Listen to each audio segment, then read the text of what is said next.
Blog Talk Radio. Boa noite, meus amigos. Estamos aqui de novo. Eu vou ter que ocupar uma boa parte desse programa com um assunto verdadeiramente fecal. Eu descubro aqui na internet um abaixo-assinado de solidariedade a João Carlos Cury Quartim de Moraes, professor da Unicamp, porque ele foi mencionado de passagem em 3 artigos meus. E o pessoal ficou realmente indignado, estão muito bravos. Então eu vou ler aqui um pedaço do manifesto, assinado por 200 idiotas, tá certo? Para vocês verem do que se trata e você vê a mentalidade dessa gente, que são, vamos dizer, são todos professores universitários. Vocês têm ideia do nível, tá certo, de honestidade intelectual desse pessoal que forma a mente da nossa juventude hoje. Então, diz aqui, nós, abaixo-assinados, empenhados na construção e consolidação de uma cultura política democrática, de cujos valores fazem parte a legitimidade e divergência teórica e ideológica, a civilidade no terreno da polêmica, a liberdade de opinião e de expressão, manifestamos a irrestrita solidariedade a João Quartim de Moraes, professor titular de Filosofia da Universidade Estadual de Campinas, face às acusações injuriosas e mentirosas contra ele, dirigidas pelo professor Olavo de Carvalho. Sem apresentar argumentos e razões para contestar as ideias e as concepções publicamente defendidas pelo professor de filosofia da Unicamp, o senhor Olavo de Carvalho, fiel às práticas obscurantistas prevalecentes na ditadura militar, recorre apenas e tão somente à agressão pessoal, ao insulto rasteiro e à calúnia desabrida. Não podemos senão repudiar de forma categórica e veemente seus métodos truculentos, inseparáveis do seu extremismo reacionário. Prestaram bem atenção? Dizem que eu não apresentei nenhum argumento e razão, que somente o caluniei. Agora vamos ver o que eu escrevi. Agora eu vou ler aqui os trechos referentes dos meus artigos respectivos. Então vamos lá. Um dos mais respeitados luminares do esquerdismo nacional, João Carlos Quartim de Moraes, já avisou em entrevista ao site vermelho.org que, aspas, perante a memória histórica do povo brasileiro, cometeríamos a pior das infidelidades à memória de nossos mortos, se consentíssemos em pagar pelas boas relações com os militares de hoje o preço do esquecimento dos crimes cometidos pela ditadura. Fecha aspas. A mensagem é clara. Puxem o saco vermelho quanto queiram, os homens de farda continuarão sendo chamados de torturadores fascistas, servos do imperialismo e filhotes da ditadura. Note bem, estou apenas interpretando o que ele diz. Exatamente o que ele diz. Vocês têm que esquecer os nossos crimes. Aliás, já esqueceram e já anistiaram, mas os seus não serão esquecidos. Mais ainda, se você procurar aproximação com a esquerda, boas relações, não adianta. Quanto mais você procurar, mais eles vão te chamar de torturador, de fascista, e mais eles vão procurar te castigar, vão te marginalizar, acabar com sua vida até o último dos seus dias. Exatamente como hoje estão fazendo com o Coronel Lício, com o Brilhante Ustra e outros. Quer dizer, para quem feriu a esquerda, não há perdão jamais. É o que já Lenin chamava o longo braço da revolução.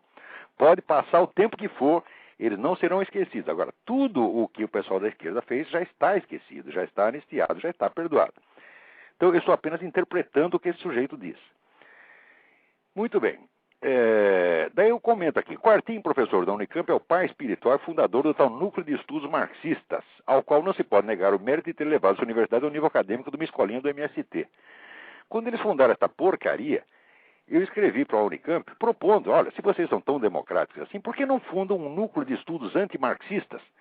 Já que os pensadores do século XX, Max Weber, Max Scheler, Edmund Husserl, Ortega y Gasset, Karl Jaspers, Eric Voegelin, Leo Strauss, os principais eram todos antimarxistas. Isso significa que a cultura do século XX é uma cultura eminentemente antimarxista. E o marxismo é apenas uma subcultura dentro do imenso panorama da cultura do século XX. Por que vocês destacam logo o marxismo? Tá certo? E criam um núcleo de estudos marxistas. Porque se eu propuser um núcleo de estudos antimarxistas, o que vocês fazem? Bom, os caras me deram uma resposta evasiva, tá certo? E nunca mais falou disso. Muito bem. Daí eu digo, o professor Quartim é bastante espertinho, o que constitui no círculo marxista equivalente superior da inteligência humana. Ao afirmar que nos países, aspas, nos países sul-americanos submetidos ao terrorismo do Estado, só no Brasil os torturadores não somente permanecem totalmente impunes, mas também continuam a receber elogios, fecha aspas, ele teve o cuidado de se referir somente à América do Sul e não à América Latina em geral, o que o colocaria na dolorosa contingência de ter de abrir exceção para Cuba, recordista continental absoluta de torturadores e terroristas de Estado per capita. Todos eles, exceto os falecidos, ainda em seus postos e carregados de honrarias. O professor Quartinho é um exemplo de idoneidade intelectual das elites mandantes comunistas, sob cujas ordens e paradas alguns dos nossos militares estão ansiosos para servir. Olha, se isso aqui não é argumento, o que é então? Eu estou dizendo aqui, o sujeito diz que só no Brasil tem torturadores nos altos postos. Eu digo, em Cuba está cheio de torturador nos altos postos. Quer dizer, eu estou respondendo a ele. O que ele tem a responder a isso? Nada. Então, como não tem nada para responder, como não tem argumento para responder, o que faz? Ajunta, tá certo, a curriola toda e diz, vamos intimidar o cara, vamos intimidar pelo número. Essa droga já tinha 200 assinaturas até ontem, hoje deve ter 300 já. Quer impressionar pelo número. E diz que a mim faltam argumentos. Ora, o que é isso, porra? Eu acabei de botar o argumento aqui, por respondam a isso, ô 200 filhos da puta, 200 canalhas, 200 mentirosos, 200 vigaristas. Respondam a isto. Eu estou mentindo? Será que o Brasil tem mais torturador e assassino político do que Cuba? Ora, em Cuba, o regime cubano matou 100 mil pessoas, porra. E a nossa ditadura matou 300 terroristas armados. Cuba matou não sei quantos mil civis desarmados. O que você tem a opor a isso? Muito bem. Daí, mais adiante, eu digo que a inflexibilidade do seu Quartinho de Moraes não me surpreende. Ele está especialmente qualificado para humilhar seus velhos inimigos, de vez que ele próprio matou um deles, mandante do assassinato do capitão americano Charles Chandler, alvo escolhido a esmo como símbolo do execrado imperialismo yankee. O orgulhoso professor da Unicamp sabe que, na falta de realizações intelectuais, o homicídio político é uma glória curricular mais que suficiente pelos atuais critérios do establishment universitário brasileiro. Muito bem. O seu Quartinho de Moraes está aqui, né? Ele dá uma entrevista ao jornal da Unicamp, onde ele diz, em primeiro lugar, ele confessa que jamais foi torturado. A tortura faz parte da minha experiência, embora nunca tenha sido vítima dela. Né? Isso faz parte da minha experiência, da minha vida pessoal, embora nunca tenha sido vítima dela. Então, como é que faz parte da experiência? Não me pegaram, mas colocaram retratos meus espalhados por todos os lugares. Tive a honra de estar naqueles cartazes que eles faziam e colocavam assassino, porque a esquerda matava os meganhas mesmo, atirava de verdade. É o sujeito falando com orgulho, a gente matava mesmo. Agora, no caso do capitão Chandler, o grupo político decidiu a morte do cara e este seu Quartinho de Moraes estava lá. Quer dizer, ele foi um dos que decidiram a morte do capitão, é o mandante do crime. Eu chamei de assassino porque você é assassino mesmo, Quartinho. Mandante de homicídio é homicida. Você foi condenado, julgado, sua sentença está transitada em julgado. Você foi anistiado depois, mas isso não elimina o seu crime, elimina apenas a punição. Você não pagou pelo seu crime, mas quer que os outros paguem. Ou seja, você tem que ser livrado. Todos os seus crimes não são crimes, são atos de generosidade, são atos de bondade. Né? Agora o cara aqui, a esquerda matava os meganhas mesmo, atirava de verdade. Olha o cara falando de boca cheia. Tá certo? Ora, porra! Né? Agora, dizer, contra a violência dos golpistas, dos torturadores, respondemos pela violência revolucionária. Mentira! Vocês começaram a fazer guerrilha já em 1963, antes do golpe. E depois vem com essa desculpa de que foi reação ao golpe. Foi nada. Agora, guerrilha orientada e financiada pelo governo de Cuba já vinha desde 63, e você sabe perfeitamente disto.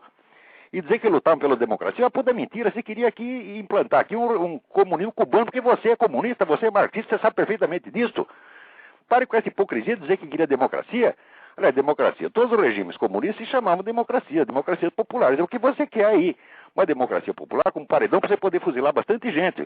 Tá certo? Para fazer com os outros o que fez com o capitão Chandler. Tá certo?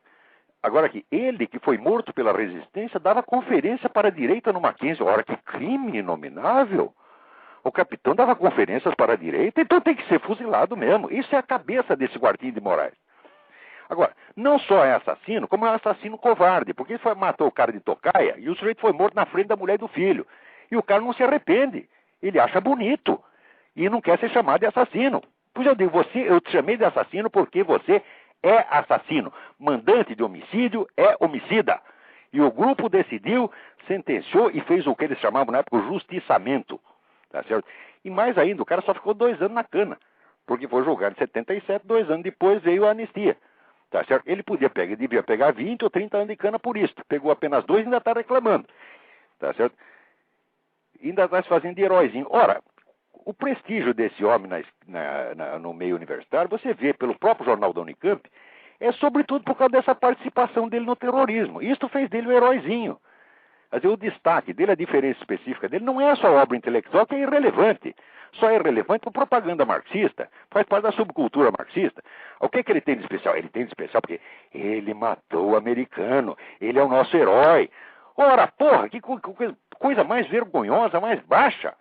Agora, diz aqui que o capitão Chandler, nos bastidores, treinava torturadores. Cadê a prova? Vocês nunca provaram isso.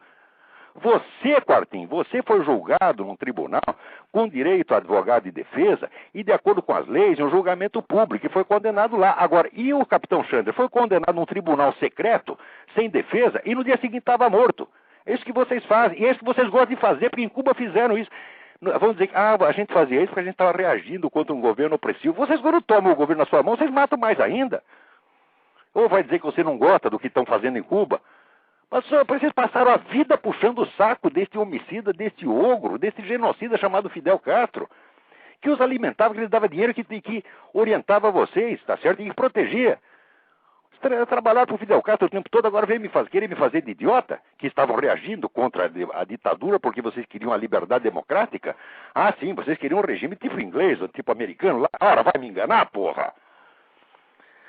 Agora, vamos lá. Mas Quartim não é um caso singular. Nada mais característico dos apóstolos da igualdade do que a desigual distribuição da dignidade humana. Para os seus mortos, honra e glória. Para os do outro lado, esquecimento e desprezo. Quando não tapa na cara o insulto dos miseráveis R$300 mensais oferecidos pelo governo à família do sargento Mário Cosel Filho depois de 30 anos de espera e humilhações. Muito bem. E o Oswaldo Lovecchio, que perdeu uma perna no atentado que vocês fizeram no consulado americano? O senhor está andando na rua, de repente explode uma bomba, o cara perde a perna, está há 30 anos esperando alguma indenização e não vem nada.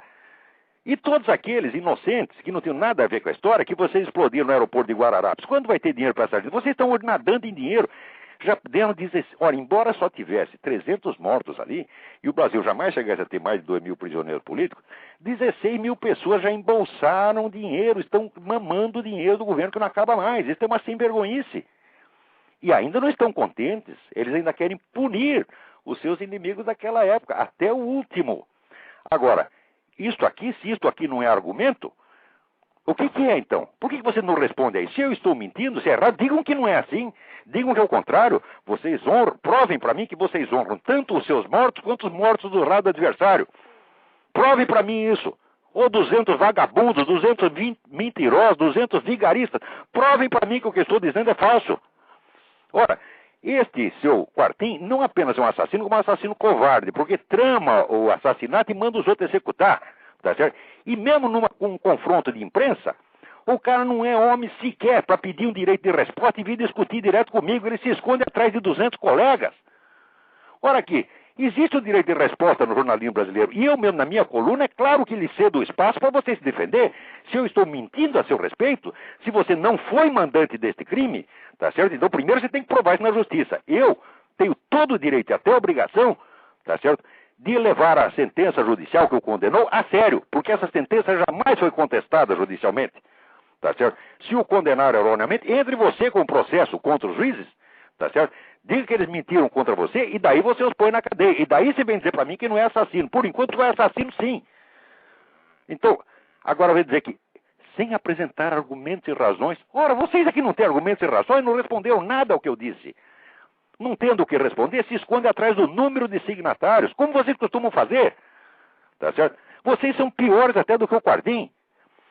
Daí, terceira citação aqui, eu de passar também diz o seguinte: fazendo ironia com os fazendeiros do Império, que julgavam a escravatura uma instituição benévola, afirma o elemento Quartim, né?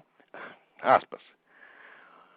Os escravos, teimando em não compreender as motivações filantrópicas de seus proprietários, fugiam em massa das senzalas e das plantações. Fecha aspas. Daí comento eu.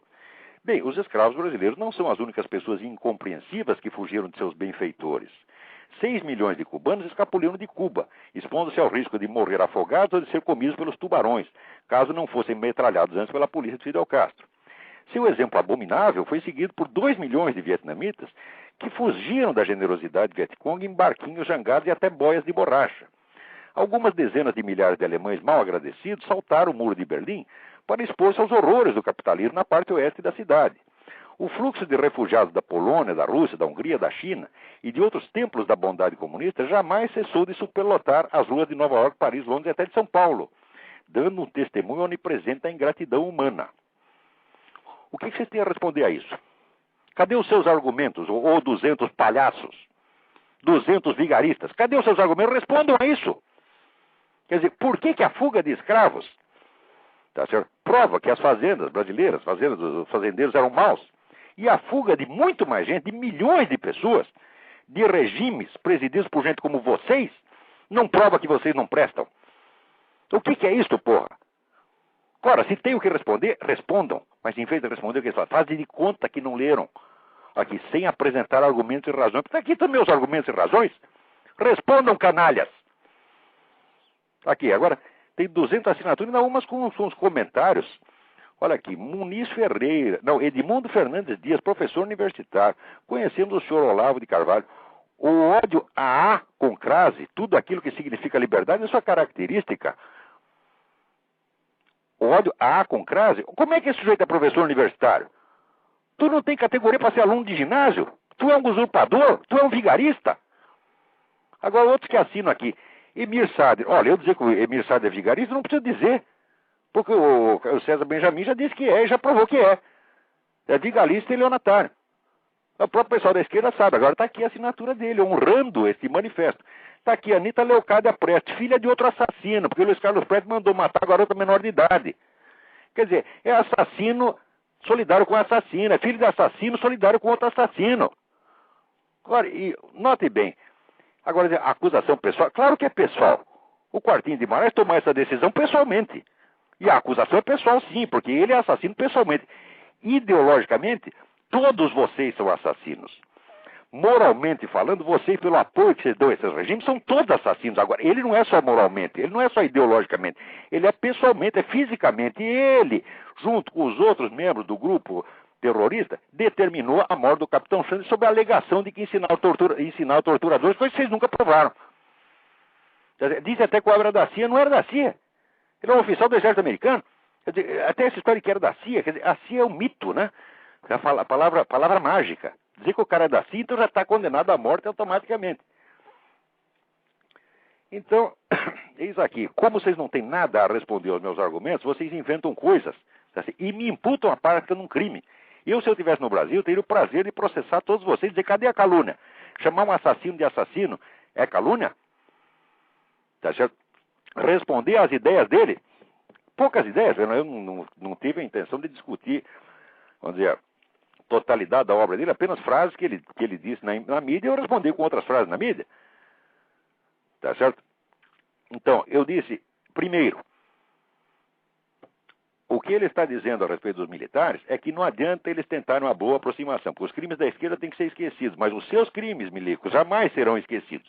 É isso que ele disse, e é o que eu reproduzi aqui, interpretando com fidelidade as palavras dele. Segundo, eu disse que ele foi um dos mandantes do assassinato do capitão Xande. Ele foi mesmo. Terceiro, eu disse que eles tratam com uma diferença nojenta os seus mortos do outro lado. Se isso é mentira, me provem. Me provem que vocês estão cuidando das famílias das vítimas que vocês fizeram. Que vocês foram procurar a família do Oswaldo Loveco, abriram generosamente o seu bolso, deram dinheiro para eles, pediram desculpa. Tá certo? Eu sei o seguinte, é que o pai do sargento Mário Cosel, tá certo, ficou quase louco e morreu de depressão, esperando alguma reparação pela violência que fizeram com o filho dele. Vocês ligam para isso? Nada, vocês riem. Por quê? A esquerda matava os meganhas, atirava de verdade. Vocês gostam disso? O outro lado para vocês não é humano. Vocês sempre foram assim, porra. Vocês dão risada. Ora. E pensam que estão com vergonha de tomar tanto dinheiro do governo? Não! Eles estão felizes. E ainda dizer aqui, os caras que assinam aqui, esse negócio de quartinho, venceremos. Vocês já estão vencendo, vocês vão vencer tudo, vão levar tudo, pegar toda a grana, vocês vão ficar com o país inteiro. Aliás, já está na sua mão, porra. Ainda estão querendo mais. Só que vocês querem sangue. Vocês querem perseguir os seus inimigos até o fim. Aqueles mesmos que os perdoaram, aqueles mesmos que anistiaram, vocês vão perseguir os caras até o fim e liquidar com a vida deles. É o longo braço da revolução. E em quarto lugar, eu digo aqui, Acho que não tem nada a ver com o caso do Capitão Xana. Essa ironia que ele faz com o caso dos escravos. Quer dizer, se a fuga dos escravos prova que as fazendas eram um lugar ruim, ora, fugas imensamente mais vastas dos seus paraísos comunistas devem provar a mesma coisa, ou não.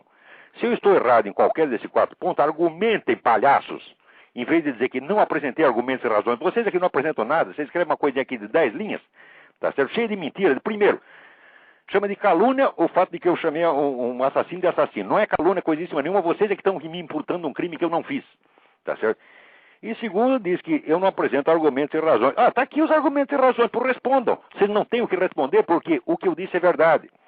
Agora, note bem, tá certo? Aqui, no meio das notas que eles apoiam às assinaturas, tem vários que me chamam aqui de fascista. Ora, existe uma diferença básica entre a minha linguagem e a desta gente. Eu uso a linguagem para descrever, para expressar os fatos e a realidade da melhor maneira que eu posso. E eu lhe acrescento depois a ênfase emocional que é minha própria. Por exemplo, quando eu chamo um negro de fascista, é porque eu verifiquei que na teoria e na prática ele segue uma doutrina que é, primeiro, uma doutrina autoritária, estatizante, que atribui ao Estado o controle da economia e da sociedade e o faz em nome de motivos nacionalistas. Isso é definição de fascista. Se o cara faz isso, ele é fascista. Assim como, se o sujeito faz, vamos dizer, um regime assim, baseado na ideia de luta de classe, ele é comunista. Então, eu chamo o sujeito de fascista porque a atividade dele corresponde à definição objetiva e científica do que é fascismo. Agora, eles não. Eles chamam o cara de fascista só porque eles não gostam. Então, a maneira que eu tenho de usar a realidade, a linguagem, é tentar expressar a realidade e depois colocar a minha ênfase emocional. Eles fazem o contrário. Eles colocam a ênfase emocional no lugar dos fatos, para criar uma realidade fictícia. Então criaram Olavo de Carvalho fascista, que eu nunca defendi um regime fascista, nem diretamente, nem indiretamente. E mais ainda, dizer que eu sou restor da ditadura. Olha, eu estive contra a ditadura até o último dia dela. Até o último dia dela. Inclusive, eu tinha me afastado de qualquer atividade política. Eu voltei quando houve o caso da morte do Herzog. E fui lá ajudar a fazer o jornal do Sindicato Jornalista, que foi a primeira denúncia que a classe jornalística ofereceu do assassinato do Herzog. Fui eu que fiz aquilo, eu tenho o jornal aqui até hoje. Eu combati a ditadura até o seu último dia. Agora, por quê? Mais tarde, eu disse que a ditadura foi muito menos violenta do que o regime cubano, e isto basta, porque eu vi o filhote, retroativamente, o filhote da ditadura. Muitos desses filhos da puta já escreveram até que eu levava dinheiro da ditadura, que eu era um dos porta-vozes da ditadura. Agora, eles podem mentir o quanto queiram, e depois o caluniador sou eu, porque chamei o assassino de assassino. Agora, se você chama de filhote da ditadura, o nego que estava contra a ditadura até o último dia, tá certo? E que simplesmente tenta restabelecer a verdade histórica das comparações tempo depois, ora, o que vocês chamam de honestidade intelectual é o que eu chamo de vigarice. Quer dizer, vocês são todos usurpadores, ladrões, canalhas, tá certo? A sua presença numa universidade é uma vergonha, tá certo? Vergonha. A Universidade Brasileira já não presta mesmo. Né? Agora aqui, ó, Marcos de Orroio assina aqui contra qualquer forma de fascismo e de capitalismo. Ora, meu filho, o fascismo é contra o capitalismo. Ou você não sabe? Você não sabe o que é economia fascista, ô palhaço? Não sabe que economia fascista é capitalismo controlado, é capitalismo de joelhos, como dizia Hitler? Tá certo? É exatamente, vamos dizer, o que o nosso Getúlio Vargas fazia no Brasil, e o Perón na Argentina, tá certo? Ora, você não sabe o que é fascismo? Quer dizer, fascismo e capitalismo? Ora, meu Deus do céu, eu sei o seguinte, eu sei que os porcos capitalistas, como Winston Churchill, foram os primeiros, tá certo? E únicos na época que iriam reagir contra o nazismo. Enquanto Stalin, tá certo, estava dando armas e dinheiro para os nazistas, ele colaborou com os nazistas até o fim, até o dia em que o Hitler atacou a Rússia. Ele era tão amigo dos nazistas que ele não acreditou no ataque. Ele levou 3 dias para acreditar que Hitler tinha se voltado contra ele, porque ele parecia inverossímil. Ou seja, o nazismo só conquistou força para atacar o restante da Europa graças à ajuda comunista. Aqui nos Estados Unidos, o Partido Comunista fazia greves nos portos para que os Estados Unidos não pudessem enviar armas para a Inglaterra sob ataque nazista.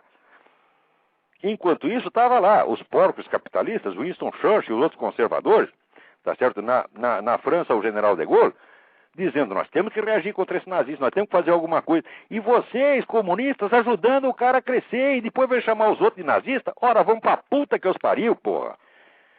Olha, o que eu estou dizendo aqui, por exemplo, eu estou dizendo uma verdade histórica. Eles não são capazes de contestar isso porque os documentos provam, a cronologia dos fatos prova. Então, eu digo os fatos e daí eu acrescento o meu comentário, acrescento meus palavrões em cima. Mas eu não mudo a realidade a partir da minha ênfase emocional. Ao contrário, eu uso a ênfase emocional apenas para expressar o que eu sinto diante de fatos que estão objetivamente descritos. Agora, esses caras não. Eles têm raiva do negro, então carimba o fascismo na testa do sujeito que jamais foi fascista, jamais trabalhou para o fascismo. Quando vocês trabalharam no Brasil, o Partido Comunista trabalhou para o Getúlio Vargas, porra. O que é isso? O antigo PTB, o que era? Era um partido fascista, pô, partido estatista. Tá certo? Vocês trabalharam para isso. Vocês trabalham para o fascismo. Vocês usam qualquer coisa. Tá certo? E depois vem chamar a gente de fascista. Ora, o que é isso? Como é que gente assim pode ser professor universitário? Vocês não têm a menor ideia do que é história, do que é objetividade, do que é ciência. Não são capazes de discutir comigo. Desafio esses 200. Eu não posso discutir com 200 uma vez, mas um por um. Quer discutir? Vem discutir, desgraçado. Vem discutir o quartinho de moral. Mas você não é homem para isto. Você não é homem nem mesmo para usar o direito de resposta no Diário do Comércio e no Jornal do Brasil. Porque você não tem o que responder a isto. Você vai chegar lá e dizer, não matei o Capitão Chandler nenhum, não foi eu que decidi, não fiz nada. Pois ele confessa aqui que participou, não só fez isso, como ele participou pessoalmente de outras ações armadas. Quer dizer, pode ter matado mais gente que ele não sabe. Tá certo? E, quer dizer, não é homem suficiente para isso, se esconde atrás de 200 ou 300 colegas, em vez de vir discutir cara a cara, tá certo? E ainda decide a morte do outro à distância e mata o negro na tocaia. O que eu digo? Não apenas um assassino, como um assassino covarde. Então estou desafiando você, Quartinho de Moraes. Venha dizer, pegue essas coisas que eu escrevi contra você aqui e venha provar que eu estou errado. Venha provar que é o contrário. Você exigiu justo tratamento para os mortos dos dois lados. Me prove isso. Eu estou dizendo que você exigiu tratamento desigual. Você prove que exigiu tratamento igual. Eu estou dizendo que você foi um dos mandantes do homicídio do capitão Charles Chandler. Prove que você não estava lá, que você não sabe de nada, ou até que você foi contra. Diga assim, os outros queriam matar o capitão. Eu não, eu sempre fui contra. Diga isso, desgraçado. Tu não é capaz nem de dizer por quê, porque você sabe que você aprovou isso, que você foi um dos que o condenaram à morte, com a autoridade judicial autoconferida. Esse tribunal de fancaria, essa palhaçada que vocês fizeram, fazer o justiçamento revolucionário, quem lhes deu autoridade para isso? O povo brasileiro lhes deu? Foi vocês mesmo e Fidel Castro que lhes deu. Ora, veio aqui provar também, né, que os escravos brasileiros fugiam das fazendas, porque as fazendas eram ruins, mas que os milhões e milhões e milhões de pessoas que fogem do regime comunista fogem porque são todos milionários. Tá certo? Prejudicados pela justiça. Tá certo? Quer dizer, de Cuba só fugiu milionário, da União Soviética só fugiu milionário. É isso que quer dizer? Fugiram porque eram todos ladrões? Ora, o que é isto, porra? Ou seja, o lugar lá era bom, eles fugiram porque eram maus. Agora os escravos fugiram porque as fazendas eram más. Prove que eu estou errado em qualquer desses pontos. Venha provar. Se você tem tantos argumentos e eu não tenho nenhum, está aqui. Quando você diz sem apresentar argumentos e razões, vocês estão todos mentindo e provando que são vigaristas. Os 200 são vigaristas. Quem quer que tenha assinado essa coisa de que não tem argumentos e razões nesses meus artigos, é um vigarista. Eu chamo de vigarista e acabei de provar que vocês são. Agora, venham provar que eu estou errado naquilo que eu escrevi. Não podemos isso, o que eles fazem? Tentam impressionar pelo número. Ademais, se eu caluniei o seu João Cartinho de Moraes, por que ele não me processa? Diga, fui caluniado, fui acusado de matar o sujeito quando não matei ninguém. Ele não pode fazer isso porque está lá a sentença. Ele matou e foi condenado por isso. Então o que fica fazendo? Fica tentando impressionar estudante com assinatura de professor. Junta lá 200 professores para ver se impressiona os outros. A mim tu não vai impressionar não, Quartinho. Você era um covardão, assassino covarde e continua sendo a mesma coisa até hoje. E vocês, os 200, são piores. Vocês são puxa-sacos de assassino covarde, como são puxa-sacos de Fidel Castro. Muito bem, vamos passar adiante. Tem alguém aí na linha para falar? Vamos lá. Alô? Alô, Olavo? Sim. Tudo bom? Eu estudo na Unicamp, tive o prazer de conhecer o Quartinho de Moraes e estou ligando para contar 2 episódios que aconteceram com ele. Ótimo. O primeiro foi o seguinte, eu conheci no Centro Acadêmico de Filosofia aqui da Unicamp, Inclusive o resto do pessoal desdenha um pouco deles porque eles não são tão vermelhos quanto eles gostariam e chamam o curso deles de filosofia de engenharia metafísica. Porque eles não são tão vermelhos quanto eles gostariam que fossem. Mas o pessoal, então, da engenharia metafísica montou um evento sobre o 11 de setembro e chamou um professor para falar quando fez, acho que, 3 anos dos ataques às Torres Gêmeas. Esse professor não pôde ir e eles falaram, beleza, vamos ter que chamar o Quartinho de Moraes, e chamaram. E o Quartinho de Moraes foi lá e a fala dele foi a seguinte: eu vim aqui para falar do 11 de setembro. E o 11 de setembro que interessa é o 11 de setembro em que o Pinochet derrubou o Allende e voltou a falar da interferência norte-americana na América do Sul, do fascismo do Pinochet e outras coisas assim. E aí, para arrematar, ele falou que o ataque foi merecido e viva Bin Laden. Pois, mas é isso mesmo. Esse cara é apologista do terrorismo o tempo todo. Como é que ele não vai gostar do Bin Laden, porra? Ele é um antecessor do Bin Laden. Ele é um precursor do Bin Laden. O Bin Laden já devia estar de fraldas no tempo que ele estava lá matando o Capitão Chandra. O Bin Laden podia ter aprendido com esses caras, entendeu? Ele tem que gostar disso mesmo. Depois chamaram ele na rádio para falar sobre a rádio aqui em Campinas para falar sobre o dia D. A fala dele foi a seguinte, ele sempre foge do assunto. A fala dele foi a seguinte, que o dia D não serviu de nada e o que ganhou a Segunda Guerra foi o Grande Exército Vermelho de Stalin. Exatamente assim, Grande Exército Vermelho de Stalin. O Grande Exército Vermelho de Stalin foi inteiramente armado pelos Estados Unidos, tudo aquilo foi feito com dinheiro americano, que aquela indústria deles não aguentava nada. Aquilo não existia, o Exército Vermelho não existia, foi o americano que fez. Existe um livro muito interessante do Anthony Sutton que chama The Best Enemy Money Can Buy, o melhor inimigo que o dinheiro pode comprar. Toda a economia de guerra soviética foi só dinheiro americano, foi só ajuda americana antes da guerra e depois, durante a guerra e depois da guerra também. O que assim, enquanto para os outros fazia lá o plano Marshall, que o pessoal tinha que devolver de alguma maneira, porque emprestava o dinheiro deles, tinham que comprar de filme americano, mas no soviético o dinheiro era dado, para nunca mais ter que devolver, nunca mais foi devolvido. Graças a isso que Stalin pôde defender. Agora, como é que ele se defendeu? Botava na frente de batalha soldados sem arma, matou 20 milhões de russos. Quer dizer, ali na Rússia morreu 2 milhões de alemães e 20 milhões de russos. Porque eles usavam os próprios soldados como escudo humano. O nego desarmado ele botava na frente para morrer. Ou seja, ele desgraçou a sua própria população. Quer dizer, o glorioso exército vermelho, gloriosos soldados, comandados por filhos da puta, comandados por assassinos, comandado por genocida, faz genocida contra o seu próprio povo. Nem Hitler era capaz de fazer isso. Hitler não mandaria um soldado desarmado para frente de batalha para morrer. Ele não ia se esconder atrás de fileiras de soldados armados como fazia Stalin, como fazia os comunistas, que fazem isso até hoje. Eles adoram escudo humano, sobretudo se for mulher e criança. Essa é a pior gente que existe na face da Terra. E aí eu fui checar a produção dele, né? E ele tem aqui na Unicamp, né? Ele é professor MS6, que é a maior faixa salarial, né? O professor titular. É o salário maior. Eu fui checar, né? Ele é professor titular, ele deve ter uma produção boa. A produção dele é mais pista que a do Emir Sader. O Emir Sader ainda escreve umas biografias... Pois eu tô falando, ele tá lá, a fama dele é porque matou o americano. Porque intelectualmente é zero. Se tu tem alguma coisa para discutir, ô Quartinho de Moraes, venha discutir, que tu vai sair chorando no debate comigo. Vai fazer que nem o tal do Alaor Café lá na Faculdade de Direito. Eu provo que você é um merda intelectualmente, tá certo? E você sai de 4, você tá entendendo?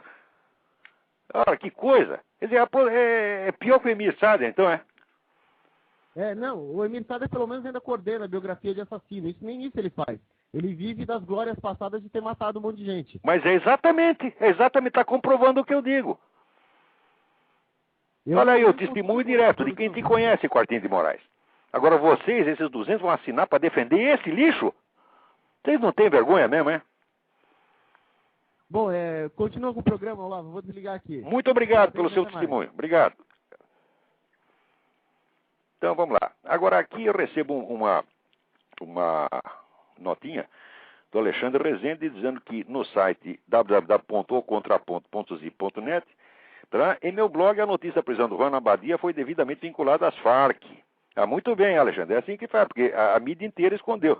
Sei que a mídia brasileira é puxa-saco, ela esconde tudo que é ruim para a esquerda, ela colabora com a esquerda, tudo quanto é lado, mas não chega a agradá-la totalmente.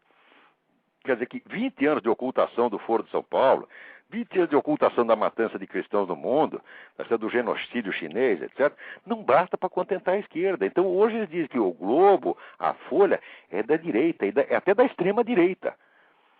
Quer dizer, você pega a esquerda moderada, a esquerda pó de arroz, e transforma na única direita possível. E logo em seguida você a chama de extrema direita e de fascista e você já quer matar todos. A mentalidade deles é essa mesmo. Bom, aqui o Calvin Lee se pergunta, quando a ignorância se torna pecado? Falou, eu não sei, quer dizer, não me cabe dizer quando é pecado. Agora eu sei que a ignorância se torna uma bela sacanagem a partir do momento em que você ignora aquilo que você, pela sua posição e pelos seus atos públicos, você tem a obrigação de saber. Tá certo? Por exemplo, se eu estivesse aqui falando desse seu quartinho de Moraes, tá certo? Sem eu saber que ele for mandando o crime, eu estivesse inventando coisas, seria uma irresponsabilidade, seria um crime, sim. Né? Agora, discutir a coisa pelo lado teológico, né? Quer dizer, a diferença da burrice inocente e a burrice maliciosa, olha, a burrice maliciosa, em primeiro lugar, é voluntária. Quer dizer, ele não sabe aquilo que ele não quer saber. Porque se ele souber, ele vai ter que mudar de atitude. Uma vez o cara me pediu uma definição. Diz, você fica falando de honestidade intelectual, mas isso aí não é tão fácil. Eu digo, como não é tão fácil? É a coisa mais óbvia do mundo. E honestidade intelectual é você não fingir que sabe aquilo que você não sabe, e nem que você não sabe aquilo que você sabe perfeitamente bem. É só isto. Basta você seguir esse critério, e você saberá que para cada assunto do qual você vai se pronunciar em público, você vai ter que estudar, você vai ter que averiguar as coisas, vai ter que examinar as coisas dos dois lados, e não é dos dois lados, você vai ter que assumir o outro lado. Note bem, porque hoje eu estou falando desse pessoal marxista, porque eu passei 8, 9 anos da minha vida me intoxicando de marxismo, e eu estava do lado deles, eu sei como eles pensam, porque eu participei disto. Tá certo? Então não é como um sujeito de fora, um ignorante que não os compreende, ignorante e incompreensível que eu falo do marxismo. Não! Eu primeiro adquiri a compreensão do modo deles pensar. Depois é que eu saí daquilo e fui adquirir um horizonte maior. E é sempre assim que você tem que fazer. Você tem que, na hora que você está lendo os argumentos da pessoa, você tem que ler como se você fosse ela, dando total credibilidade. Até para este vagabundo do Quartinho de Moraes tem que fazer isso. Cada palavra do Quartinho, vamos lê-la como se fosse a verdade. Depois você vê o resto da verdade e você compara. Tá certo? Por exemplo, o que ele diz aqui dos escravos é a pura verdade, só que amplia o horizonte. E veja que ele fala isso dos escravos porque ele quer esconder o resto. Ele quer dar a impressão que a escravidão brasileira era pior do que o comunismo. O comunismo mata 100 milhões de pessoas. Não, no Brasil nunca mataram 100 milhões de escravos. É porque você quer matar o escravo que está trabalhando para ele. Agora, na União Soviética podia matar porque estava sobrando mão de obra, porra. Os regimes comunistas viveram, e vive até hoje, o da China vive até hoje de trabalho escravo. Só que sobra mão de obra. Você quer, na China, para cada chinês que tem um emprego, tem 40 na fila. Se você matar 39, ainda tem empregado para você. O português não tinha tanto escravo assim sobrando. Ele pagava o escravo, então ele não podia matar todos. Mas, ademais, o dono do escravo era responsável pela vida do escravo. Se ele matasse o escravo, ele ia para a cadeia. Houve casos famosos no tempo do Império, de senhores de escravos que foram parar na cadeia porque mataram seus escravos. Agora, o comunista, o líder comunista, o comissário do povo, pode matar quantos ele queira. Porque é trabalho duplamente escravo. O senhor de escravos brasileiro jamais foi senhor da vida e da morte do escravo. Foi senhor apenas do seu trabalho. Mas o comunista é senhor da vida e da morte dos seus escravos. E eles gostam disso, adoram. Adoram, porque eles vão falar de Cuba, eles até choram. Agora estão dizendo aqui, o Fidel Castro praticamente sumiu, não há sinais da presença dele. É provável que o homem já tenha morrido, tá certo? Desapareceu. Porque diz que gay, quando mora, não mora, vira purpurina. Comunista vira peido, desaparece. Tá? Então, a essa altura, o Fidel Castro já virou peido. Tá? Vamos lá. Prezado Olavo de aqui, Berto Luzzi. Não sei se o senhor já teve o desprazer de assistir ao programa do Jô às quartas-feiras, onde ele mais 4 mulheres jornalistas analisam a situação política brasileira. Não, eu não vi isso, não, mas eu imagino que seja pelas coisas que eu ouvi esse sujeito falar antigamente. Né? E um dia de passagem me mandaram aqui uma gravação dele entrevistando um bispo da igreja protestante, e ele indignado, dizendo que o homossexualismo não pode ser criticado de maneira alguma. O homossexualismo é incriticável, você não pode falar nada, não pode abrir a boca. É uma conduta sacrossanta. Então, eu mesmo nunca falei mal do homossexualismo, como nunca falei mal de nenhuma conduta sexual humana, por mais esdrúxula que seja, porque não é da minha conta. Mas já que tem que ter o direito de criticar. Se o sujeito acha aquilo feio, ele tem que poder falar, pô. Agora, para o seu Jô, isso é o escândalo dos escândalos. Vamos mais aqui. Gerson, de Brasília. Me pergunto, qual será o momento propício que Lula estaria aguardando para trazer oficialmente à sociedade as suas intenções? Porque a gente sabe que Lula e sua turminha praticamente já consideram o Estado brasileiro sob o regime comunista. Quer dizer, quando é que eles vão anunciar oficialmente? Talvez não anunciem nunca.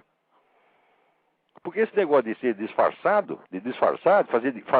fazendo de conta que não está fazendo, é característico deles. Esse pessoal é tudo covarde mesmo, tá entendendo? Eles não são capazes nem de assumir. Você vai encher de bandeira vermelha para tudo quanto é lado, cartazes com Lenin, Stalin, Fidel Castro, né? E perguntar, é comunista? Não. Você vê o que a mídia brasileira, essa mídia porca, puxa-saco de comunista, faz com o Hugo Chávez. O Hugo Chávez eliminou a propriedade privada, eliminou o pátrio poder, que as crianças a partir dos 3 anos são propriedade do Estado, tá certo? E já declarou que ele é governante vitalício. Com tudo isso, o pessoal ainda não diz que o regime é comunista, ainda continua chamando de populista. Quer dizer, é o suprassumo da covardia intelectual. Você não tem cara de dar um nome para as coisas. Agora, se a própria mídia trata assim o Hugo Chávez, por que o Lula vai chegar lá e dizer sou comunista? Tá certo? Então está escrito na testa dele, sou comunista. Agora, o pior é que no Brasil o pessoal ainda acredita na escola que existe o comunista idealista, né? E existe o comunista aproveitador. Fala, não existe essa diferença. Não existe. Na perspectiva comunista isso não existe. O idealismo deles consiste em ser aproveitador, quer dizer, você matar, roubar, tirar todo proveito, é obrigatório, faz parte da ética, pô. Leiam Lenin. Outra coisa, quando se refere à revolução do Chaves, usa a palavra revolução com aspas. Quer dizer, eles querem resguardar o prestígio da revolução. Como o Hugo Chávez pegou mal, tá certo? Então não pode dizer que ele está fazendo uma revolução. Ele está fazendo uma revolução, sim. Quer dizer, é um revolucionário típico, a típica revolução desde cima, como já pensada desde o tempo de Antônio Gramsci, é uma revolução como qualquer outra. Agora, eles não querem... Essa mídia que a esquerda chama de direitista, extremista de direita, ela não quer macular o mito da revolução. Peraí, tem gente na fila, vamos ver quem é. Alô? Alô? Boa noite, olá. Boa noite. Boa noite. Boa noite. Eu só queria fazer uma pergunta. Quem está falando? Meu nome é Fernando. Tudo bem? Eu queria fazer uma pergunta rapidinho sobre aquele assunto que saiu semana passada. Eu não estou... O programa desde o começo, eu não sei se você já comentou sobre isso. Que o SUS teria que pagar cirurgia para mudança de sexo. Olha, eu sugiro então o seguinte, o PT inteiro deve se prevalecer disso aí. Mudem todos de sexo já. O Lula, você já pensou? O Lula ficaria lindo. Já que é de graça mesmo, é dinheiro do Estado, somos nós os trouxas que estamos pagando. Então vamos lá. Olha, prestem bem atenção, eu não sou totalmente contra isso. Por quê? Porque eu já estudei esse negócio. Eu sei que para certas pessoas esse negócio porque eles chamam de disfunção, né? Disforia sexual, é um negócio gravíssimo. Os caras ficam loucos mesmo. Então tem que mudar o sexo dos caras, senão eles vão estourar os miolos. Então, para casos extremos, eu acho que tem até que ajudar os caras assim, porque eles não vão aguentar, vai ser uma desgraça, tá entendendo? Se você não fizer a cirurgia, ele mesmo vai cortar o próprio peru e vai morrer, você tá entendendo? Mas só para casos extremos. Agora, isso aí não, isso vai ser um festival, você tá entendendo? Vai ser, todo mundo vai entrar lá na fila. Eu acho que o PT inteiro vai entrar na fila. Todos eles vão querer mudar de sexo agora, porque esse negócio de ser homem já cansou, eles estão muito cansados, entendeu? Sendo homem é um perigo, porque você vai ter que enfrentar o Olavo de Carvalho cara a cara. Então, não, vamos virar mulherzinha, porque daí ele não vai mais bater em nós. Entendeu? Eu sugiro que entrem todos na fila, vão já. Ou Quartinho de Moraes, é a sua chance. Você vai lá, muda de sexo, eu não vou poder mais bater em você, rapaz. Não vou poder mais falar grosso com você, porque agora daí você virar virado uma lady. Mas pode ter certeza que isso vai ser uma comedeira de dinheiro, tá certo? Que nem queira saber. Sim, eu tava porque é claro que os casos extremos, como esse que eu estou mencionando, são raríssimos. Entendeu? Eu estava começando até que daqui a pouco o SUS vai ter que pagar cirurgia para implante de silicone também, né? Claro, implante de silicone. Sim, na verdade inclui, porque se vai mudar o sexo, vai ter que fazer uns peitinhos de silicone. Agora o nego diz, mas se vocês estão pagando o conjunto, vocês pagam lá, né? A fabricação da vagina e mais os peitinhos, eu estou até pedindo menos, eu só quero os peitinhos. Então vocês têm que pagar também. Não é isso? E daí as mulheres vão dizer, mas se está fazendo os peitinhos para os travecos, por que não vai fazer para mim também? E vão entrar lá e vai fazer peito de borracha, né, bunda de silicone e assim por diante. Até cérebro de silicone, como o do Lula, eles vão fazer. É uma pouca vergonha mesmo. Implante de cérebro pro Lula. Implante de cérebro, mas ali não adianta, rapaz. Qualquer cérebro que bote lá dentro vai estragar do mesmo jeito. É isso aí, ó. Então é isso, obrigado pela sua participação. Peraí, tem mais alguém na fila aí. Alô? Alô? Alô? Alô? Alô? Caiu a ligação. Enquanto isso, vou responder outro e-mail aqui. Rodrigo Fernandes me pergunta. Eu sou o que muitos chamam de empreendedor na internet. Iniciei uma empresa de tecnologia que tem tido relativo sucesso. O senhor sempre critica a falta de conhecimento dos empresários. Então eu te pergunto, qual o conhecimento fundamental que falta para os empresários brasileiros e onde encontrá-lo? Graças a Deus alguém fez a pergunta certa. Tem um nego aqui que está com boa intenção, o cara quer aprender. Olha só, Rodrigo, tu está doente. Brasileiro nunca quer aprender nada. O que tem você quer aprender? Né? Cuidado, os caras vão te internar. Né? Então é o seguinte, esta é a pergunta fundamental. Qual o conhecimento que nos falta? Você não imagina como você me deixa feliz com esta pergunta. Olha, em primeiro lugar, o empresário tem obrigação estrita de conhecer as bases morais, culturais e civilizacionais do capitalismo. O que foi que tornou culturalmente, socialmente, historicamente o capitalismo possível? Porque se o nego vive dessa atividade, se beneficia dela, e a família dele se beneficia dela, ele tem que saber os esforços que isto custou às gerações que o antecederam. Tá certo? Eu, por exemplo, sugiro os livros do historiador chamado Rodney Stark, historiador sociólogo americano chamado Rodney R-O-D-N-E-Y Stark, S-T-A-R-K. O Rodney Stark escreveu livros preciosos sobre isto. Tá certo? Também os livros do historiador Thomas Woods, W-O-O-D-S. Isso aí é só para começar. Tá certo? Então, essa é a primeira coisa. Segunda coisa, você tem obrigação, tá certo, de conhecer os perigos que se oferecem contra o capitalismo e contra as condições culturais, políticas, jurídicas que o fundamentam. Você tem obrigação estrita de conhecer a história do movimento comunista, a estratégia comunista e todos os truques da estratégia comunista. Tem obrigação estrita de conhecer essas duas coisas. Tá certo? Então, olha, para isso aí, por exemplo, você quer saber, comece por ler o livro do Anatoly Golitsyn, que se chama New Lies for Old, Novas Mentiras no Lugar das Velhas. Quer dizer, eu estou indicando esse livro porque só para começar pela estratégia atual, para depois você estudar a história retroativamente. Quer dizer, você vai recuando desde a estratégia atual do movimento comunista até as primeiras, do tempo de Lenin. Tá certo? E você vai entender o que é a maldade humana, o que é a malícia humana e como eles são capazes de mentir para fazer você parecer um monstro só porque você tem uma empresa. Tá entendendo? Como faziam lá no sistema Hardcock de ensino. Né? Muito bem. Agora aqui, isso aqui é uma notícia. Quer dizer, o pessoal sempre falando do imperialismo americano, essa coisa, né, e usando todo esse pessoal do Partido Democrata, Clinton, isso é como se fosse os grandes representantes do Partido do imperialismo americano. Esse pessoal é 100% anti-americano. Veja você. Agora, você sabe que os americanos foram os caras que descobriram o Polo Norte. Eles foram lá, os primeiros que chegaram lá, botaram a bandeira americana, blá, blá, blá. Passado não sei quanto tempo, tá certo? A Rússia está dizendo que o Polo Norte, com todo o petróleo que tem lá, pertence a eles. Tá certo? E o que o Departamento de Estado faz contra isso? Nada. Nada. Em vez de juntar a prova histórica, tá certo? O Departamento de Estado, paralisado por esse Congresso Democrata, não está fazendo nada. Eles vão entregar o Polo Norte para a Rússia, de graça. Tá certo? Isso aí, vamos dizer, para qualquer... É a mesma coisa que você disser, vamos entregar o estado de Minas Gerais para a Rússia. Tá certo? Minas Gerais, ou qualquer outro lugar melhor que tenha petróleo. Entrega tudo para a Rússia. Entrega tudo para o Putin. Tá certo? Os democratas querem fazer isso. E o pessoal aí no Brasil não entende, vamos dizer, que os Estados Unidos não é uma União Soviética capitalista. Não é um país que tem uma política em bloco. Não, aqui é metade. Aqui é metade pró-americano e metade anti-americano. Metade quer destruir essa porra. Entendeu? E pior, a metade que quer destruir é a metade mais rica. Quer destruir por quê? Porque eles não precisam disso aqui, eles têm base no mundo inteiro. Um cara como George Soros, se afundar os Estados Unidos, para ele é até melhor. Entendeu? Ou esse pessoal, Ted Kennedy, Clinton, eles querem destruir mesmo esse negócio. Agora, se destruir os Estados Unidos, acaba a liberdade no mundo. A começar pela América Latina. Entendeu? É claro que o governo americano não está fazendo absolutamente nada.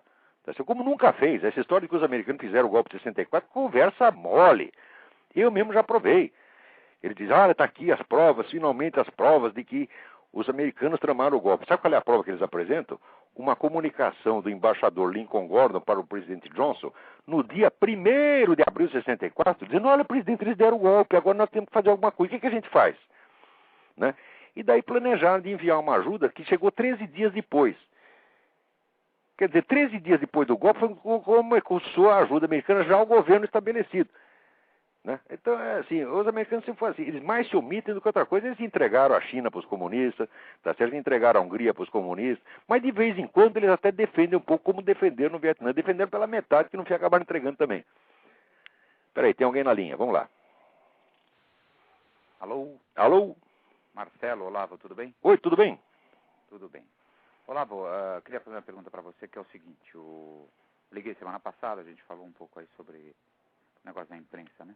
Aham. Mas esta semana, queria te perguntar o seguinte, se a gente retornar na história, procurar ver o Marx, as condições em que ele escreveu, os textos dele, etc e tal, aquilo até é uma coisa que fazia sentido para quem estava visitando a Inglaterra, vendo toda aquela, os trabalhadores que viviam de fato numa condição miserável, etc.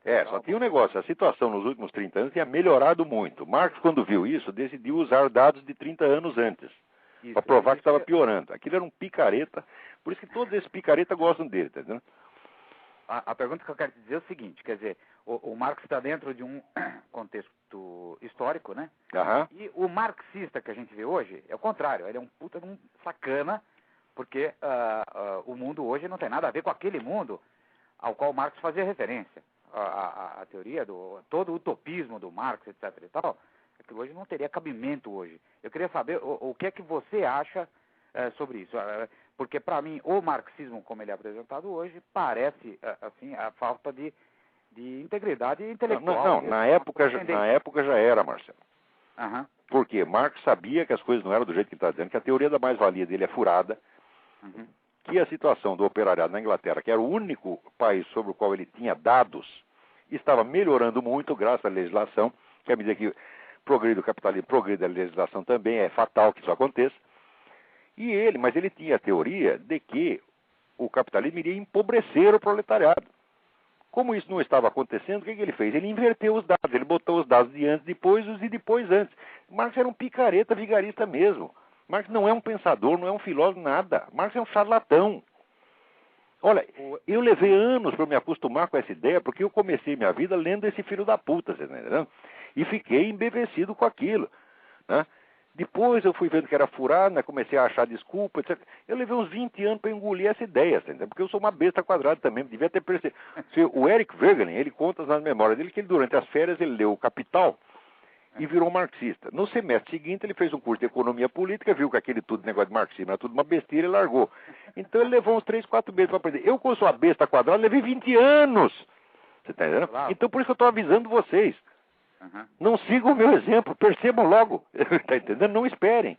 Olavo, e quem lê o Marx com Engels no manifesto já tem mais o insight de que aquilo é sacanagem do ponto de vista intelectual. Hoje, com toda a história do comunismo, com todos os 100 milhões de vítimas do comunismo, e com toda a imensa miséria que o comunismo produziu, porque ninguém conseguiu gerar miséria e fome como os regimes comunistas, com tudo isso, que ainda tem a cara de pau de ser comunista, pró-comunista, marxista, é porque não tem vergonha na cara mesmo, tem que levar tapa na cara, cuspido no olho, tá entendendo? Não é nem pra gente falar com esses caras. Olha, eu de falar, responder a esses 200 vagabundos, tá entendendo? E eu sinto que eu estou cometendo um ato de caridade, porque não é nem pra falar com essas pessoas. Mas sabe aquele negócio de chamar gato meu tio, dar bom dia a cachorro? É o que eu sinto que eu estou fazendo quando eu estou respondendo esses caras, porque não é nem para responder, não merecem nem isso. Imagina se eles vão processar você. Duvido, eu duvido. Eu digo processe, diga que eu menti, diga que eu cometi crime de calúnia contra o Quartinho de Moraes, porque eu chamei de assassino. Mas eles não vão, porque... Claro que não vão. Não vão. Claro que não vão. E se for, eu agradeço, porque é a chance que eu tenho de ir lá provar tudo que eu disse e devolver a eles um crime acusado de denunciação caluniosa. Porque se eles pudessem processar, já tinham processado. Como sabe que não pode, o que nós vamos fazer?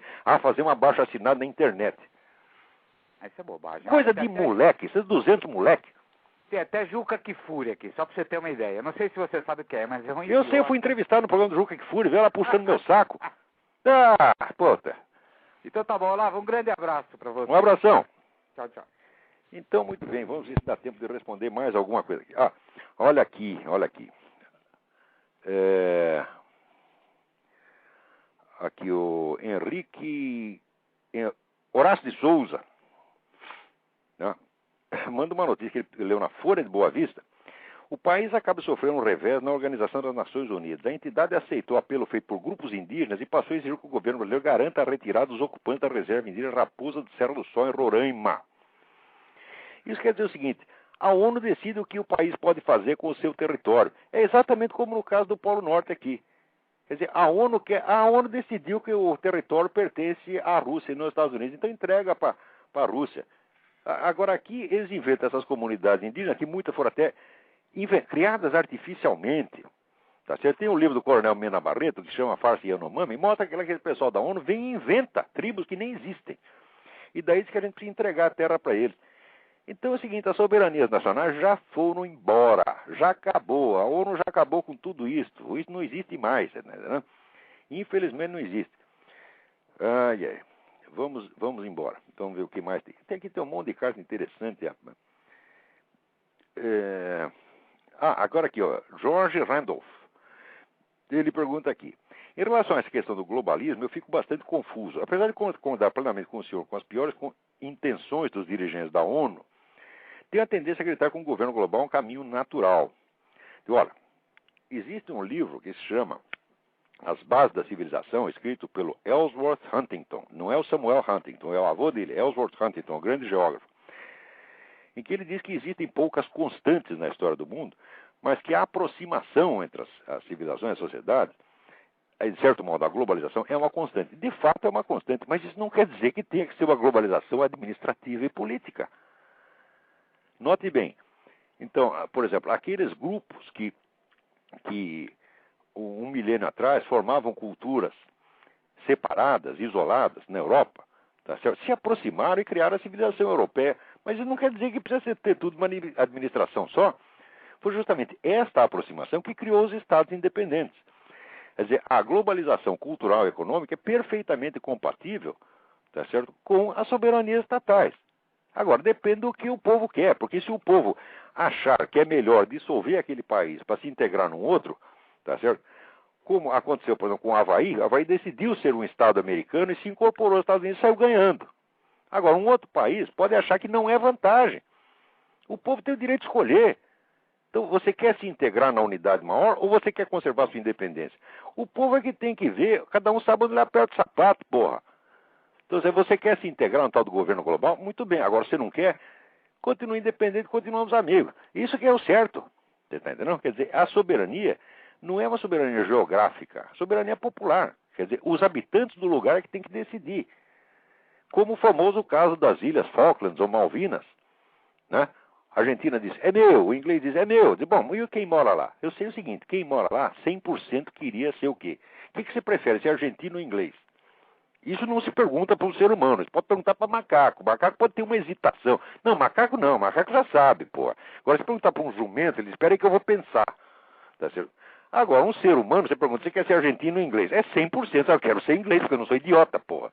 Tá entendendo? Eu sendo inglês, eu tenho todos os direitos que a rainha me assegura, eu tenho um bom sistema de saúde, eu tenho a democracia, eu tenho a liberdade de imprensa, e na Argentina eu tenho ou comunista para me roubar e me explodir minha casa, ou tenho milico para me perseguir. Então não é vantagem, porra. Então o pessoal da ilha decidiu, nós somos tudo inglês, né? Ora, a mim não me deram essa chance. Pergunta assim, você quer ser inglês ou brasileiro? Ora, note bem, os ingleses, eles acham, você não imagina como eles têm dó de todas as pessoas do mundo que não tiveram a felicidade de nascer inglesas. Você fala, olha, existe ali, aquelas pessoas não são inglesas, o inglês quase chora. Você está entendendo? Por quê? Ele está acostumado a ser inglês, é bom. Agora, quer saber, isso está acabando. Porque agora, o pessoal da esquerda começou a tomar conta de lá, então proibiu a caça à raposa, proibiu mais não sei o quê, proibiu ter arma, proibiu, não pode mais fumar, não sei o quê. Resultado, um monte de gente está fugindo da Inglaterra. Talvez vão para a Argentina. Muito bem. Então, olha, o mundo está ficando uma bela droga, viu? Agora, os Estados Unidos, se perguntar se quer ser americano ou qualquer outra nacionalidade, olha, pergunta para esses milhões de imigrantes que fogem para cá. Esse milhão de brasileiros. Ah, americano é uma droga, blá, blá, blá. Tem um lugarzinho para mim aí? Não é assim que eles fazem? Ninguém é trouxa, porra. Agora, o outro aí diz que, né, falou que o Piauí não existe historicamente, quase mataram o cara. Quer dizer, você não pode mais dizer que uma certa região é historicamente insignificante, culturalmente insignificante, economicamente insignificante. Você não pode dizer mais a verdade. Eu me lembro que a antiga revista Realidade, que era feita só por comunista, publicou uma matéria uma vez com o título Visite o Piauí antes que acabe. Ninguém reclamou, porque os autores eram comunistas. Agora o sujeito aí inocentemente falou do Piauí e cai de pau, que é racismo, não sei o quê. Vem esse palhaço desse Cláudio Lembo. Então, olha bem o nome do cara, Lembo, né? O nome não é um nome, é um sistema de trabalho, né? Então vem esse cara e diz, isso é racista. Claro que não é racismo. Isso é uma simples analogia que o sujeito fez, referente a uma região subdesenvolvida. Ninguém quer que o Piauí seja desenvolvido, ninguém quer a desgraça do Piauí. Mas o fato é que é o seguinte, em 500 anos de história, aquela região foi desgraçada mesmo, acabaram com ela, tá entendendo? Então, pergunta pro nego aqui, você quer morar no Piauí ou quer morar em Nova York? Pergunta pro Cláudio Lembo. O que você escolhe? Eu vou no Piauí porque eu sou cara patriota. Ora, porra, que palhaçada é esta? Então, olha, a hipocrisia está acabando com o ser humano. Mas pode dizer que nem tudo é hipócrita, que essa mensagem maravilhosa que eu recebi do Wellington Rossi Kramer. Ele tem uma empresa Tupi Fundições, em Joinville. E ele estava lá entrando na empresa, de repente um monte de gente na CUT ocuparam a fábrica e não deixava ele entrar. Né? Quer dizer, o sujeito vai lá para trabalhar, não pode. Aí, o que ele fez? Né? Disparei a queima-roupa, vai tomar no cu e enfia esta merda de jornal no cu. O sujeito ficou indignado e, fingindo autocontrole, me desejou o mesmo. Logo comecei a tocar a buzina, seguido por outra pessoa que também ia chegar naquele momento. Resultado, furaram o bloqueio e foram trabalhar. Né? Após isso, tiraram uma fotografia. A minha oportunidade que aproveitei para fazer uma mímica do vai tomar no cu, mostrando o dedo médio. Me senti de alma lavada. É muito boa essa sua receita para lidar com essa gente. Mas é exatamente isso. Eu digo, essa é a resposta universal. Quando não lhe ocorre uma resposta inteligente, que tem pessoas inteligentes, mas que não têm, às vezes, a presença de espírito, para inventar uma resposta na hora. Eu, graças a Deus, eu sempre tenho. Às vezes, sempre tem uma coisa mais inventiva do que vai tomar no cu. Você pode fazer uma variação. Mas a pessoa não tem essa velocidade, né? Então, se não lhe ocorre nada, diga logo, vai tomar no cu. E pronto, você sai de alma lavada. É a solução que está ao alcance de qualquer ser humano, tá certo? Não requer prática nem habilidade, tá certo? Isso aí, e faz muito bem para a alma. Então, o nosso tempo acabou. Até a semana que vem. Muito obrigado a todos.